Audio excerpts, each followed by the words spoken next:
তুমি নাকি থানায় গেছিলা আমার নামে মামলা করার জন্য। কার করে চলে গেছিলা? কয় টাকার বিনিময়ে? 1 লাখ, 2 লাখ, 5 লাখ, 10 লাখ? এ ব্যাগের মধ্যে 20 লাখ টাকা আছে।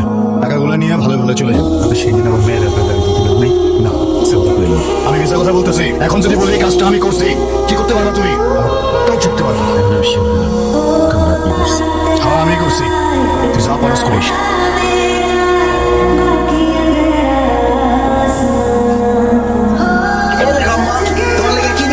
ও বাবা, তুমি বারবার কলম কিনে নিয়ে এলো কেন? আমার কাছে তো অনেক কলম জমছে, তাই অনেক দিন যায়। তুমি তো 2 দিন পর পরই কিনে নিয়ে আয়ো, এর জন্য এতগুলা জমছে। তোর বাপে কেন পড়াশোনা করছে? হ্যাঁ, যে জানো এক কলম কয়দিন যায়? আমি পড়াশোনা করি নাই। আমি ক্লাস 3 পাস। আমি আরেকটু লেখাপড়া করলে উকিল হয়ে যেতাম। তুমি যত ফটফট করতেছো, তুমি কি পাস করছো? তুমি তো ক্লাস 2টাই পাস করতে পারো না, যেটা ফেল করছো ক্লাস 2 আজকে আমার জন্য চানাচুর আনো নাই? আনি না, অবশ্যই আনছি। এটা আবার না আনবো, নিজের খেতে জিনিস না, টাকা তোর লাগে না। সব সময় ম্যাডাম লেগে খালি সানা শুনিয়া অন্য কিছু আনতে পারো না। আচ্ছা বলছি, তোর বাপে কম ইয়ে করতে আপনি দিলে আমি খাওয়া দিতেছি। আমি কেন স্টু করতেছি না, দুবার মানুষের সামনে কেটে কিছু করি তোর টাকা তেল আর 30 টাকা ডাল দাম তো। তোমার লাগে আমার কোনো মায়া লাগে। কেন আমার লেগে আপনার ভাই লাগে কেন? আপনার তাও তো ভাই লাগে নাকি আমার পাতাও ভাই লাগে যে আমার লেগে মায়া লাগবে? শুধু ভাই হইলে কি মায়া লাগে? অন্য কোনো কারণে লাগে না। অন্য বছরে মায়া লাগানো ভালো না আমার ভাই। তোমার জানো এটা কেমন লোক? কি দেখে তাকে বিয়ে করছো? সারাদিন খালি কমেডি করে সানাসুর বিক্রি করে, আর দিকে সংসারে খালি অভাব আর অভাব। তোমার জায়গায় আমি তারপর বলে 2টা লাঠি মেরে আমি মনে করে চলে যেতাম। আমার ঠিকই কইছেন, কিন্তু কি করবো কর? আল্লাহ তো চরিত্রহীন বানা নাই আপনার মতো, এলাকা সাইডে যাইতে পারতেছি না। আমার মতো চরিত্রহীন বলতে কি মনে হয়? শোনো, তোমার মতো একটা সুন্দরী বউ পাওয়ার পরও তোমার জামাই তোমার উপর যে অবসরটা এটা করতেছে, আমি হলে তোমার স্বর্ণ দিয়ে মনে রাখতাম। আমার কি কপাল দেখো, এমন একটা বউ পাইছি, বউর কথা মনে হলে বাড়ি দিয়ে যেতে ইচ্ছা করে না। চরিত্রটা ঠিক করেন, মন চাইবো আর কথা না করে সদাই দেন। সারা সুর আমার বউ দেখে এত সহজ মনে করেন না। তোমার কত করে বুঝলাম এটা আমি শুনে তোমার দিকে কথা না সরকার একটা স্কুল ভর্তি করবো না। আর দিকে ওই কিস্তি করে ডেলে আমার ছিলেন কষ্ট করে যাও তো, জলের পানিটা ভালো নতুন করে পানি করছো মায়ের সামনে এসে প্রতি কিস্তির লোকজন আয়া মায়ের সামনে টাকা লেগে ডেলে সিল্লাই এটা কিছু না। আর পুরো কথা আমি জানি না, তারপর কিস্তি টাকা দিবেন। কিস্তি টাকা না আমার সময় মনে আছে না? আমি কিস্তি টাকা ফুলতে পারি দিচ্ছি দরকারে দিচ্ছি। দরকার থেকে তুমি নিছো, যেটা দিছো সেটা দিয়া দাও। এত কথা আমি বুঝছি না, কালকের মধ্যে তুমি কিস্তি টাকা দিবা বাস।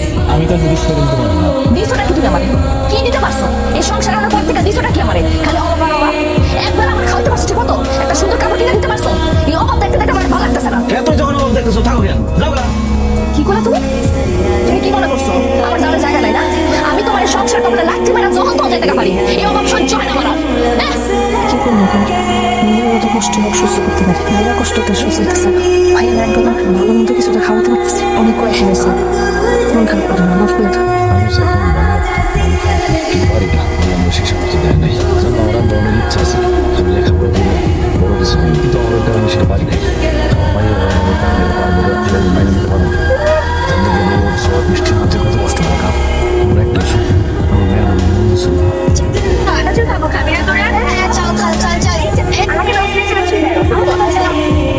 আপনারা কি চানাচু খেবেন?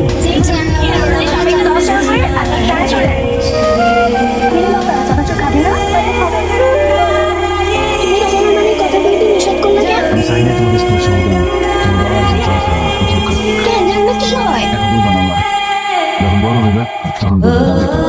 যে কাম করলে মায়ের সাথে পরিচয় দিতে পারো না, ওই কাম করবে না। বুঝছিলাম না? বুঝছো? বাবা, তুমি এখন থেকে আর চানাচুর বিক্রি করতে পারবে না। আমি তো কোনো কাম পারি না মা। অন্য কোনো কিছু শিক্ষা অন্য কিছু করবা। তুমি এই কানা করতেছো না, আর আমি তো মজা করতেছি না, আমি সিরিয়াস। সিরিয়াস না, সিরিয়াস। সিরিয়াস বুঝতে রান্না করছিলাম আজকে, মায়ের ধরে খাওয়াইস থাক যাই। কিছু না, সব ঠিক হয়ে যাবো। কি হয়ে গেল মায়ের তো? কিন্তু আমি তো ভালো হবে। সেটার অবস্থা বেশ ক্রিটিক্যাল। জরুরি ব্লাড লাগবে, এবি নেগেটিভ। ব্লাড লাগবে না। কি হয়েছে আমার মায়ের? আপনার মেয়ে ধর্ষণের শিকার হচ্ছে তো প্রচুর মতো হচ্ছে। ডাক্তার সাহেব আপনার মনে কথা বলে দিচ্ছে আমার মেয়ের বয়স 9 বছর ক্লাস 4-এ পড়ে। এইটুকু ছোট্ট একটা বাচ্চা, এইটুকু কয়দিন আগে ঠিক মতো কথা কওয়া শিখছে, কিন্তু ছোট একটা বাচ্চার সাথে বিশ্বাস করেন আমার বুকের উপরে ঘুমায়। আমার কথা বলে দিচ্ছে। আমার কথা বলছে আমাদের সমাজে মানুষের পশু সংখ্যা তো কম নয়। আপনার জন্য ব্লাডের ব্যবস্থা করুন। অভিযোগ করতে পারেন কারে সন্দেহ করবো স্যার? এইটুকু একটা মেয়ে সারাদিন হাঁটতে পারে একদিন মিনিট বলে চানাচুর না নিয়েছে ব্লাড করে আমার সাথে কথা বলেন না, আমি কারে সন্দেহ করবো? সব মানুষের পৃথিবী সমস্যা আছে? এত ছোট একটা মেয়ে স্কুলে যাতায়াত করে, ওর সাথে সামনে করে একজন ভরসা দেন না? আমার বউ মানুষের বাড়ির টুকটাক কাজ করে এইভাবে আমার সংসার চলে যেতেছিল। আমার মেয়ে তো সবসময় একলা স্কুলে যায়, একলা এই বাড়িতে আসছে। আমি তো কখনো আর বলতে পারি নাই এতটুকু একটা বাচ্চার সাথে মানুষ কি যে এই কাজটা করছে সে যে মানুষ না একটা অমানুষ, তাতে কোনো সন্দেহ নেই। শীঘ্রই আমরা মেডিকেলে করতে যাই। আপনার যদি কাউকে সন্দেহ হয় অথবা আপনি কল্পনা থাকেন যে হ্যাঁ সেই কাজটা করছে, তাহলে আপনি মারা যান। আইনের সর্বোচ্চ শাস্তির ব্যবস্থা নেবেন। শাস্তির ব্যবস্থা না করে আমার মায়ের মেয়ে যদি জানোয়ারদের জন্য হাত থেকে বাঁচাতে পারতে তাহলে আমাকে এত বিপদ আইতো না। পুলিশের কাজ অপরাধ নিয়ন্ত্রণ করা, কিন্তু মানুষ যদি তার নিজের কোনো প্রবৃত্তিকে নিয়ন্ত্রণ করতে না পারে, সেখানে আমাদের কি করার থাকবে? একটা দুর্ঘটনা ঘটে যাওয়ার পরে আমরা একটা শাস্তির ব্যবস্থা করতাম, কিন্তু যার ক্ষতি হয়ে যায় তার ক্ষতিপূরণ আমরা কীভাবে দেবো? স্যার, আমি শুধু একটা ভাবে ঘটনা দেখতেছি, আমার প্রত্যেকটি মানুষের মতো রাখতে আমরা আমাদের মতো চেষ্টা করছি, আপনারা আমাকে রাখুন, আমি তোমার সাথে থাকবো।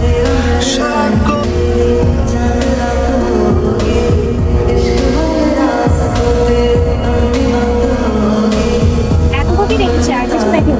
তার মানে আপনি বলতে চাচ্ছেন আমাদের স্কুলের ছাত্র ইশতিয়াকের বাবা এই কাজটা করেছে? আমি কিছুই বলতে চাইতেছি না। আমি খালি শুনলাম ওই লোকটা নাকি আমার মায়ের তুলে নিয়ে গেছে। এরপর থেকে আমার মায়ের এই অবস্থা। আমি অনেক গরিব মানুষ, তারপর অনেক কষ্ট করে টাকা জমায় আপনি স্কুলে আমার মেয়েটা পড়াইতেছিলাম। আমার মেয়েটা এখন হাসপাতালে, বাঁচবো কিনা মরবো বলতে পারতেছি না। একবার লেগে চোখটা খুলে নাই। আমি শুধু বিচার চাই। যদি ঘটনা তাই হয় তাহলে অবশ্যই আমরা ব্যবস্থা নেব। ঘটনাটা ঘটেছে আমাদের স্কুলের বাইরে। সো হোয়াট, ঘটনাটা তো আমাদের স্কুলের ছাত্রীকে নিয়েই ঘটেছে। ম্যাডাম, উনি যার মধ্যে কমপ্লেন করেছে তাকে চিনতে পেরেছেন? আর সাইন চৌধুরী অত্যন্ত ক্ষমতাবান ব্যক্তি, আর তার বিরুদ্ধে আমরা চিন্তা করতে পারি। সে কোনো স্পটে খেলতে পারবে। শুনুন, আপনার মেয়ের সাথে যে ঘটনাটা ঘটেছে তার জন্য আমরা খুবই দুঃখিত। দেখেন আমাদের কি করার আছে বলুন? এই ঘটনাটা ঘটেছে আমাদের স্কুল কম্পাউন্ডের বাইরে।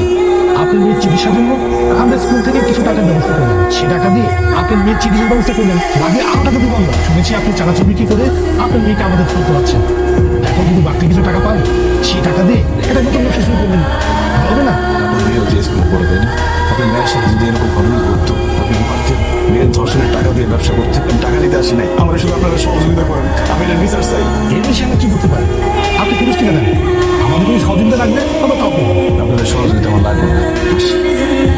আমাদের কি কিছুই করার নেই? করার আছে, যা করার আমি তাই করছি। স্কুলের পরিচালক হিসাবে আমি আমার স্কুলকে বাঁচাচ্ছি। সায়েন্স সাহেবের সাথে দ্বন্দ্ব জড়িয়ে আমি আমার স্কুলের ক্ষতি করতে চাইনি। ওনার মধ্যে গুরুত্বপূর্ণ মানুষ এই জঘন্য কাজটি করেছে, এতে অস্বীকার করার কোনো উপায় নেই। আমাদের সবার উচিত সাইম সাহেবের বিরুদ্ধে রুখে দাঁড়ানো। উনি একজন সামান্য চানাচুর বিক্রেতা, অথচ সে তার মেয়ের জন্য কি না করছে। আমাদের সবার উচিত তার পাশে থাকা এবং এর জন্য সঠিক বিচার চাওয়া। বিচার চান, কিন্তু আমাদের একজনের প্যান থাকবে না। সায়েন্স সাহেবের ক্ষমতা সম্পর্কে কোনো আইডিয়া আছে আপনার? তাই বলে ভয় পেয়ে নিজের নৈতিকতাকে বিসর্জন দিতে পারবো না আমি। আমাদের অবশ্যই কিছু করা দরকার। স্যার, আমি মামলা করবো। কার বিরুদ্ধে? সায়েন্স চৌধুরীর বিরুদ্ধে। সায়েন্স চৌধুরী? হ্যাঁ, ওই জানোয়ারটাই আমার মেয়ের এই অবস্থা করছে। আপনি কিভাবে শিখবেন? স্যার, আমি স্কুলের বাচ্চার কাছে জিজ্ঞেস করছি, ওরা বলছে ওই দিন এই সায়েন্স চৌধুরী নাকি আমার মায়ের গাড়িতে তুলে নিয়ে গেছিল। দেখুন, বাচ্চাদের কথাতে প্রমাণিত হয়ে যায় সায়েন্স চৌধুরী কাজটা করেছে। উনি একজন সম্মানিত লোক। ওনার বিরুদ্ধে শক্ত কোনো প্রমাণ যদি না থাকে, তাহলে আপনি যদি মামলা করতে চান সেটা ঠিকঠাক বিপরীত হবে।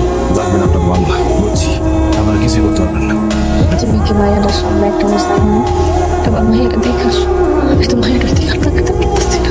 তুমি পারবো না। আপনি কি মনে করেন? আমি বাপ করে আমার মায়ের নিয়ে বাঁচাতে পারলাম না।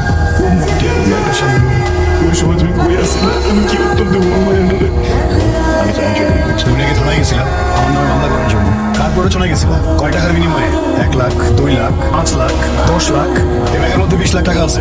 টাকাগুলো নিয়ে ভালো ভালো চলে যাবে। আর কোনোদিন আমার মান সম্মান নিয়ে খেলা করার চেষ্টা করবো না। সুন্দর করে বুঝে টাকাগুলো নিয়ে ভালো ভালো চলে যাবে। কি বলতে চাইছেন? আপনি আমার মেয়ের কোনো ক্ষতি করেন নাই? প্রশ্নই আসে না, কি সব উল্টাপাল্টা কথাবার্তা তুমি বলো? আর আমার নিজেরও তো তোমার সন্তানের সমান একটা সন্তান আছে, একই স্কুলে পড়ে। আমি সেদিন আমার মেয়ের আপনার গাড়িতে তুলে নেই। চিন্তা করেন না। আমি মিথ্যা কথা বলতেছি? এখন যদি বলি এই কাজটা আমি করছি, কি করতে পারবা তুমি? তাও ছুটতে পারবা না। আমি তো বললাম টাকাগুলো নিয়ে বিদায় হও, কাজ দিয়ে গেল না কথা না। আমার নামে যদি কোনো উল্টাপাল্টা কথা কোনো জায়গায় বলছো, আমি যে কি করবো? এখন আমি শিওর হলাম কামটা আপনি করছি। হ্যাঁ, আমি করছি। তুই যা পারস করিস। আর একটু কথা বলো মা, কিন্তু মনে ডাক্তার সাহেব তো দেখেন আমার মায়ের কি মা বাবা দেখেন আমার মায়ের মনে তো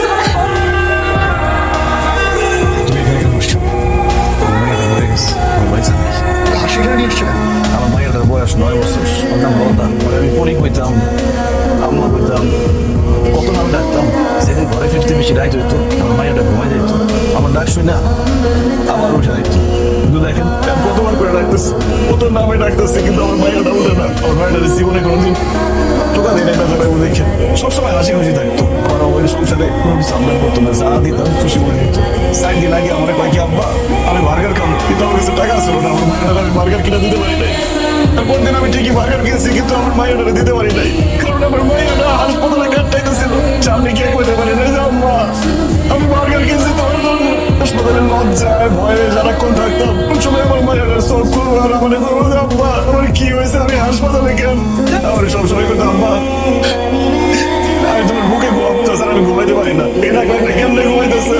আম্মা তুমি ওঠো আম্মা, আম্মা এখান থেকে আমি আপনার স্কুলে নিয়ে যাবো, স্কুল থেকে নিয়ে আসবো, কে আপনার কিচ্ছু করতে পারবো না। আম্মা উঠে আম্মা, কত করে ডাকতেছে আপনি কি মানুষ ডাকতেছেন না? আপনার মুখে থুতু করতে হবে, নিন্দা করতেছে। আমরা গরিব হইলেও অনেক শখ করে একটা বড় স্কুলে ম্যাডামে ভর্তি করেছিল। ম্যাডাম অনেক শখ আছে অন্যায়ের বিচার করবো, কিন্তু অন্য যে অন্যায় হচ্ছে এই অন্যায়ের বিচার করবো কেন বুঝতে পারেন? আপনার তো একটা বাচ্চা আছে, ওর ভাইয়াটা যদি আমার ঘরে না জন্মাই আপনার ঘরে জন্মাইতো, আপনি কি পারতেন না ওই ভাইয়াটার সাথে কাজ করতে? আপনি তো অনেক ক্ষমতা, অনেক টাকা দেন না, আমার মায়ের ফিরে দেন না আমার কাছে, কোন কিছু করে দেন না, আমার মায়ের কথা বলতে পারবো, আমার আব্বা করে ডাকবো। আমি খুব ভালো হচ্ছে আমার মায়েরা মরে গেছে, মেয়েরা যদি বেঁচে থাকতো এর চোখের সামনে আপনার এই জানোয়ারের চেহারা নষ্ট নিতে পারতো না। খুব ভালো হচ্ছে মরে গেছে, কিন্তু আমি বাপ হয়ে আমি কিচ্ছু করতে পারি না আমার মায়ের উলিতে। এখন আমি যদি আপনার বাচ্চার সাথে এমন কাজ করি আপনার কেমন লাগবো? খবরদার, একদম জানে মেরে ফেলাম, একদম জানে মেরে ফেলাম। জানি মেরে ফেলাম দরকার, আপনার ওই দিনই আমি জানি মেরে ফেলাইতাম। মাইয়াটার কথা চিন্তা করে আপনার আমি কিছু করি নেই, যে আমার যদি কিছু হয় আমার মাইয়াটার কি হইব। এখন তো আমার মাইয়াই নেই, আমার তো কোনো ডর নাই, তোর আমি জানি মেরে ফেলাম। মেরে ফেলাইছি, জানো মেরে ফেলাইছি।